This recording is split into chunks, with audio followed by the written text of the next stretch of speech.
looking back and looking ahead, preparing to enter Canaan. Today's focus, looking back, the defiant exodus from Egypt.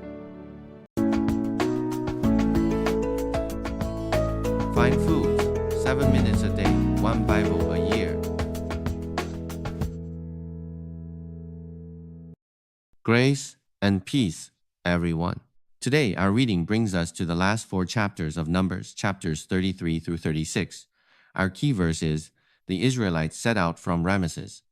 They marched out defiantly in full view of all the Egyptians. Numbers 33, Genesis, Exodus, Leviticus, Numbers, Deuteronomy. And then we enter the book of Joshua. We must remember that Joshua was Moses' successor. By the time of Joshua, it was a season of battling and conquering in the land of Canaan. After Numbers comes Deuteronomy. The first generation dies, the second generation rises. Those of the previous generation who were disobedient had nearly all perished. Soon, a new generation will enter Canaan. So God, through Moses, reminded the Israelites, when you came out of Egypt, you came out defiantly. You did not sneak out. You did not flee. You came out as victors. Because you are about to enter Canaan, you need to look back and look ahead. First, look back at how you got here. Then look ahead to the next step, entering the land of Canaan. And back in Egypt, there was the king of Egypt, the slavery under Pharaoh. In the land of Canaan, there were giants. Therefore, the Lord often said to Joshua, do not be afraid, just believe. These giants of Canaan were what the previous generation failed to overcome. So this new generation needed to have faith, and to do that, they had to look back at the history that lay behind them. Numbers and Deuteronomy have 2 accounts of looking back, one at the end of Numbers and one at the beginning of Deuteronomy. At the end of Numbers, it looks back at the history of the Exodus from Egypt. At the beginning of Deuteronomy, it looks back at the law and its observance. This law includes the covenant God made with his people and the commands of the Lord. Did Israel have faith? Did they obey? Wandering in the wilderness was not God's intent. God's intent was for them to enter Canaan. Therefore, at the end of Numbers, the text looks back on the history of the Exodus, how they came out defiantly. So the message is, do not be afraid of the rulers of this world. Egypt represents the world. Pharaoh represents the ruler of this world. Egypt's firstborn, including Pharaoh's firstborn, were struck down. So they feared and regarded Israel as great. God said, I am the Lord. As described in Exodus, at the end of exactly 430 years, the Lord's army left Egypt. This multitude is called the Lord's army, and the Lord is their commander. An army is meant to fight and win. God called them an army. The book of Numbers is about a generation wandering and the rise of the next. The present situation, the first generation is gradually fading away, while the second generation is steadily growing and maturing. The structure of the latter part of Numbers is the instruction for entering Canaan. Especially from a historical perspective, the wandering is about to end. They are to wait in the promise, and as they prepare to enter Canaan, they are not to be afraid but to take that step forward. Hence, there is the instruction for entering Canaan. Let's look at the scripture. In the past, I gave you victory, and in the future, I will do the same.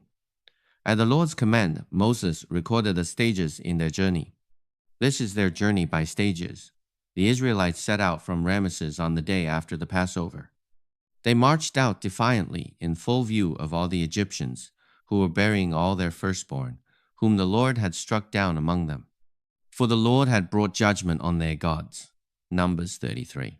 We say the visible represents the invisible. The ruler of this world also represents the invisible fallen angels. Here it mentions brought judgment on their gods. Their gods could not protect them at all. Therefore, Moses recorded these things. You are saved. You are chosen. Remember how God saved the previous generation. Pharaoh of Egypt was strong, but our God triumphs over all. It means the Egyptians watched helplessly as they marched out defiantly, unable to stop them. We must now bring in the New Testament for comparison. You, dear children, are from God and have overcome them, because the one who is in you is greater than the one who is in the world. 1 John 4. The ruler of this world, the god of this world, the false gods of Egypt. They want us to fail. They want us to stray from God. They do not want us to be saved, much less to enter Canaan. Yet we must know that the one who is in us is greater than the one who is in the world. For in the gospel, the righteousness of God is revealed, a righteousness that is by faith from first to last. Just as it is written, the righteous will live by faith. Romans 1. Righteousness is that which passes the judgment completely. It is the righteousness of God that saves, and it includes the righteousness given to the righteous. I really like this statement, a righteousness that is by faith from first to last. Think carefully about the logic. Because you begin with a small measure of faith, your faith grows greater and greater. In truth, it's all about faith. In the past, leaving Egypt required faith, and God led us to victory in battle. Now, as we prepare to enter Canaan, we need even greater faith. This is what it means to be by faith from first to last. This is a quote from the book of Habakkuk. The righteous will live by faith. Habakkuk longed for his people, his nation, to receive salvation. And so he made this declaration, the righteous will live by faith. This statement is quoted in Galatians and Hebrews. The righteous will live by faith. It signifies not only receiving life, but also bearing much fruit in that life, because a living tree can bear fruit, but a dead tree cannot.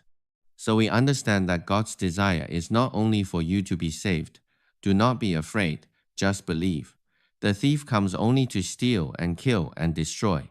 I have come that they may have life, and have it to the full. To have life is to come out of Egypt. To have it to the full is to enter Canaan. Reading Guide to Numbers. The book of Numbers is about a generation wandering and the rise of the next set in the Mosaic Age. Chapter 33. Looking back at the journey from Egypt to Moab. The Lord determines your path. As mentioned earlier, within a little over the first year, they were already near Canaan and sent out spies. Yet, in the end, they wandered for 40 years. Why? Because of a lack of faith. Because you lacked faith, God used certain paths, certain experiences to strengthen your faith, to refine you and make you grow. Looking back, the defiant exodus from Egypt. Chapter 34. The boundaries of the promised land. At this time, they had not yet entered Canaan, nor had they fought any battles. The promised land was first outlined for them. This is faith, to see the boundaries God has drawn and to receive them by faith.